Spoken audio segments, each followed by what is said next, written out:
ازيكم كل متابعينا عاملين ايه؟ يا رب دايما تكونوا بخير. رجعت لكم فيديو جديد، وفيديو النهارده معايا 3 تورت بمقاسات مختلفه. معايا تورتيه 30 في 40، معايا تورتيه 22، وتورتيه كمان 20 باشكال كمان مختلفه. اقولك النهارده هنعمل التورتيه مقاس 30 في 40. لو مفيش عندك صاج هنطلعها ازاي، وبرده لو مفيش عندك حله من بتاع التورت هقولك برضو تطلعي المقاس ازاي. اقول لك كل حاجه في الفيديو، بس يا ريت لو انت اول مره تشوفيني او اول مره تشوفي القناه بتاعتي يا ريت تشتركي في القناه كده وتفعلي الجرس على الكل، عشان طبعا كل ما انزل فيديو جديد يوصلك اشعار جديد مني. اول حاجه كده بنات، عايزه اشكر كل اخواتي وكل حبايبي اللي بيسالوا عليا وبعتولي كومنتات، ربنا رب يخليكم ليا، وبيدخل كمان معايا على الخاص بيطمن عليا. اول حاجه انا هعمل صاج 30 في 40. التورتيه 30 في 40 انا بعملها من 3 صاجات، بس انا هضرب معاكم صاج واحد تمام، وبعدين اكمل انا الشغل بقى عشان بس الفيديو ما يبقاش طويل. انا معايا صاج 30 في 40، انا بستخدم له 3 بيضات يكون حجمهم كبير و350 جرام من الاسبونج. تقدري تعملي 300 جرام، بس يعني الارتفاع مش هيكون هو انا بعملها على طول ب 350 جرام، والثلاث بيضات يكون حجمهم كبير. معلقه محسن جل، وكمان ربع كوبايه ميه. وطبعا لو الصاج انت هتعمليه فانيليا متضيفيش على اي حاجه، ولو هتعملي شوكولاته بتحطي معلقه كاكاو اسباني خام، ويكون يعني ايه حاجه كويسه عشان يطلع معاكي بس ايه الاسبونج لونه حلو، لان في كاكاو بيبقى فاتح، فبالتالي بيطلع معاكي الاسبونج بيبقى فاتح جدا، اللون بيبقى فاتح جدا وما بيبقاش حلو. اما الكاكاو الغامق بيطلع معاكي الاسبونج حلو تمام. ولونه كمان بيبقى حلو. انا بستخدم اسبونج ايه، انا بستخدم اسبونج دريم الشكارة الرصاصي، لان في منها شكارة لونها احمر. انا بجيب الرصاصي، بجيب الفانيليا تمام. لما بحب بقى ان انا يعني اعمل اسبونج شوكولاته بحط معلقه كاكاو اسباني. ف يعني بيغنيني عن الاسبونج الكاكاو يعني. خلاص كده.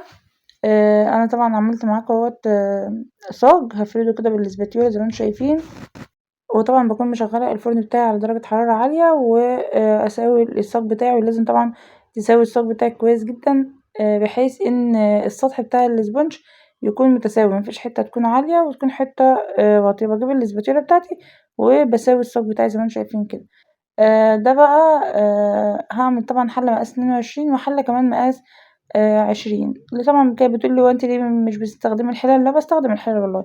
لما كنت طبعا في اوردرات وكده او كن معايا اوردر مثلا قبلها بيوم خفيف، بعمل بقى الحلل بتاعتي على بيات، وتاني يوم بقوم اشتغل فيها. لكن لما يكون يوم عندي ضغط وكده، فالواحد بقى اصلا لما بيخلص الشغل بتاعه كده والضغط بتاع اليوم بتاعنا مبقاش اصلا عنده، خلاص بيبقى الطاقة بتاعته خلصت، فما بيقدرش ان هو يواصل الشغل اللي بتاع بكرة بقى تمام. عملت الحلة مقاس 20، انا بعملها برضو 300 جرام من الاسبونج خلاص، و3 بيضات، ومعلقة محسن جل، وربع كوباية من المية والفانيليا تمام. كمان مقاس 22 بعملها بنفس المقادير بالظبط. بيطلع معايا برضو 3 ديسكات، بسم الله ما شاء الله اللهم بارك يعني. ومقاس 20 ممكن يطلع معايا 4 ديسكات خلاص، حسب طبعا الضرب بتاعك. وطبعا لو انت عندك مضرب وحاسه ان الكميه بتاعتك قليله على يعني مثلا عملت 350 جرام من الاسبونج وطلع قليل معاكي، زودي انت الاسبونج شويه تمام، وزودي كمان بيضه هيطلع معاكي الاسبونج مرتفع. شفت بقى الاسبونج بتاعي عامل ازاي؟ بسم الله ما شاء الله، الارتفاع عالي والاسبونج حلو لانه واخد التسويه صح، والمقادير كمان المظبوطه اللي دايما بقولها لكم في كل فيديو. بجيب بقى انا البورد بتاعي او القاعده بتاعتي اللي انا هشتغل عليها، وبجيب طبعا الصاج اللي عندي 29 في 39 تمام، يعني ناقص من هنا سنتي وناقص من هنا سنتي. طيب انت قلت ان هي التورتيه 30 في 30، البورد ده بيبقى 32 في 42، وبعدين الصاج اللي انا عملته اللي هو ناقص سنتي من هنا وناقص سنتي من هنا في التجليس طبعا الكريمه فبتزيد، فبيبقى بالظبط 30 في 40 تمام. جبت بقى، انا عملت طبق فانيليا وطبق شوكولاته، والطبقه الاخيره برضو كانت طبق فانيليا. عملت بين كل طبقه وطبقه الكريمه، وحطيت كمان جيلو كراميل طبعا حسب ما العميل عايز. هم اصلا مكانوش طالبين مني ان انا احشيلهم اصلا فوق الكريمه حاجه، بس طبعا انا ببقى بعملها كده ذوقيات يعني. ده حاجة. أما طبعًا اللي كانت بتسألني بتقول لي: "إيه أنتِ مش بتسقي الكيك؟" والله يا جماعة زي ما أنتم شايفين كده، والله الكيك مش محتاج أصلًا إن هو يتسقي، يعني أنا لمّا باسقيه والله العظيم أنا باستحرم إن أنا أصلًا أسقيه أو أبِل له حاجة يعني أو أزوّد عليه أي حاجة. أنا شايفة إن الإسبونج بتاعي طري جدًا، مش محتاج أصلًا طراوة يعني، هو هشِش جدًا وحلو جدًا يعني. لو حسيت إن الإسبونج بتاعي بيكون محتاج إن هو يتسقي وكده، فباسقيه لوحدي يعني من غير حاجة. خلاص، ابتديت دلوقتي إن أنا أجلِّس التورتاية، هاجلِّسها بس تجليسة كده مبدئية، زي إيه، زي ما بيقولوا كده بطانة، إن أنتِ بتعملي بطانة كده، تخلّيها شوية الفريزر وبعدين بتدّي لها الطبقة الأخيرة، الكريمة تتضبط معاكِ. طبعًا الوقت اليومين دُولة الجو بدأ خلاص يحرّر، الكريمة هتبدأ بقى إن هي تتعبنا، عايزة أقول لكم إن شغل الشتا بيبقى حاجة وشغل الصيف حاجة تانية خالص. شغل الشتا بتشتغلي كده وأنتِ مع إن اليوم بيبقى قصير وكده، بتبقي ساعات مضغوطة في الشغل وكده، بس الشغل ممتع أصلًا وموفّر كتير جدًا، جدًا، وخدوا بالكم حطّوا كام خط كده أحمر تحت موفّر جدًا، جدًا في الخامات. تمام، يعني التورتاية اللي بتاخد منِّك كوباية كريمة هتاخد منِّك في الصيف كوباية ونُص من الكريمة، خدي بالِك أنتِ من الموضوع ده. تمام. هاقول لِك بقى أنتِ مثلًا في حد بيستخدم كريمة بتفرّغ منه كتير جدًا وبيقعد يقول إيه الكريمة بتفرّغ مننا ليه ما بتبقاش معانا مضبوطة زي ما معاكِ وكده، أقول لِك تعملي إيه. أنا دلوقتي جلّست التورتاية دي ادّيت لها بطانة، فطبعًا أنتم شفتوا إن أنا جلّستها على طول، فبيتهيأ لكم إن أنا جلّستها على طول ما أخدتش يعني إيه، يعني جلّستها direct كده ورا بعضها، حتى الطبقة كمان الأخيرة لأ، أنا ادّيت لها البطانة بتاعتها ودخّلتها في الفريزر. خلاص شوية بس كده تشد سيكة معايا يعني يعني مثلًا قولوا ربع ساعة كده، وبعدين باقوم رايحة مطلعاها، مجلساها بقى التجليسة أنهي بقى الأخرانية. خلاص، بتبقى معايا مضبوطة زي ما أنتم شايفين كده. هُم طبعًا لو أنتم في الحر وكده وجيتِ حطيتِ طبقة على طبقة تيجي تبصي تلاقيها بدأت تفرّغ معاكِ، مش مضبوطة معاكِ، فما بتبقاش أحسن حاجة يعني. خلاص، جيت دلوقتي أنا جبت الحلتين بقى مقاس 22 ومقاس كمان 20، عملت طبعًا بعد ما سويتهم أنا كنت مسوياهم في فرن كهربائي، يعني مش في الفرن الغاز وكده. خلاص،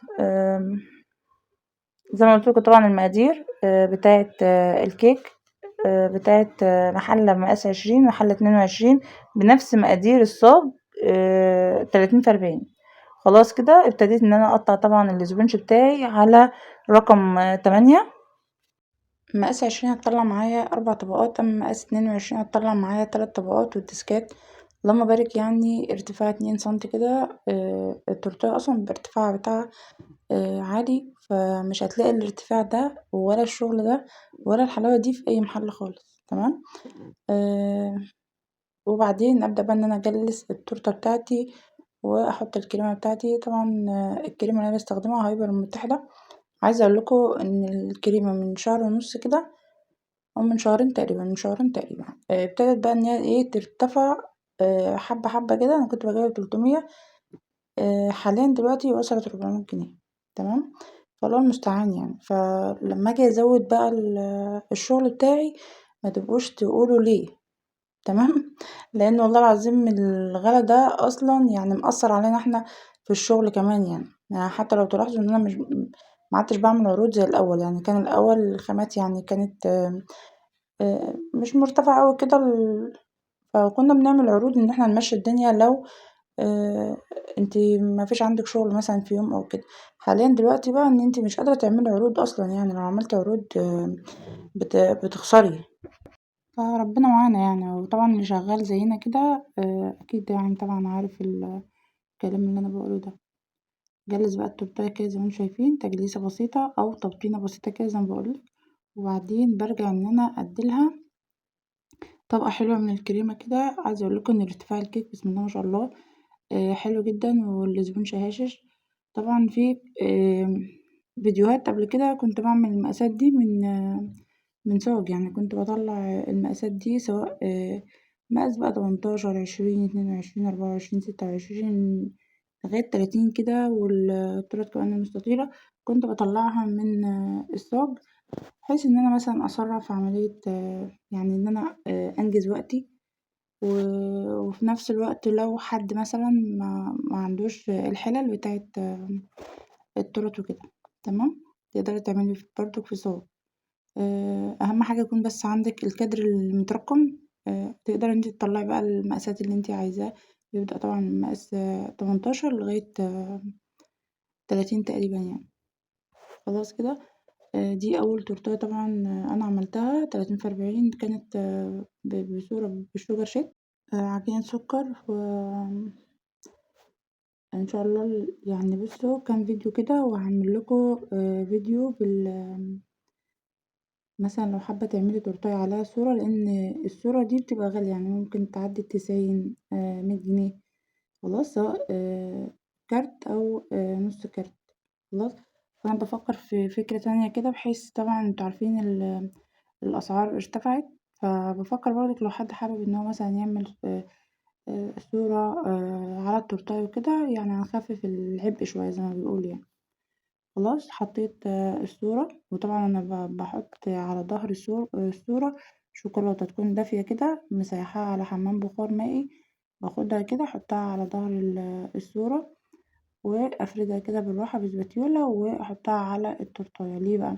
لان الشوكولاتة بتعمل عازل كده بين الكريمة وبين الصورة، لان الصورة لو حطيتيها مباشرة على التورتاية هتلاقيها بدأت تعمل فقاقيع. تمام، والصورة تلاقيها بدأت تبوش. العجينة ذات نفسها بدأت ايه، تبوش وكده. لأنها طبعا معمولة من السكر وكده. اسأله مجرب، لأن أنا أول ما أنا اشتغلت في الموضوع ده كنت بحط نوتيلا اللي هي العادية متخففة بزيت وكده، فابتديت ان انا الاحظ ان هي بدأت تعمل كده فقاقيع. عملتها مرة كده على الكريم المباشر برضو باظت مني. فالواحد بيتعلم، وانا بديكوا طبعا يعني اللي جرالي، مش عايزاكم انتوا مثلا ايه تجربوه، او اللي انا جربته مش عايزاكم تجربوه. فحطيت شوكولاتة سيحتها زي ما قلتلكوا كده، وحطيتها وابتديت نعمل بقى مربى حليب. طبعا انتوا عارفين مربى الحليب مع التورت اللي زي دي بتدي شكل حلو كده. خلاص، هي كانت مطلوبة مني فيها فاكهة وكده، فاللي كان قدامي كيوي وفراولة.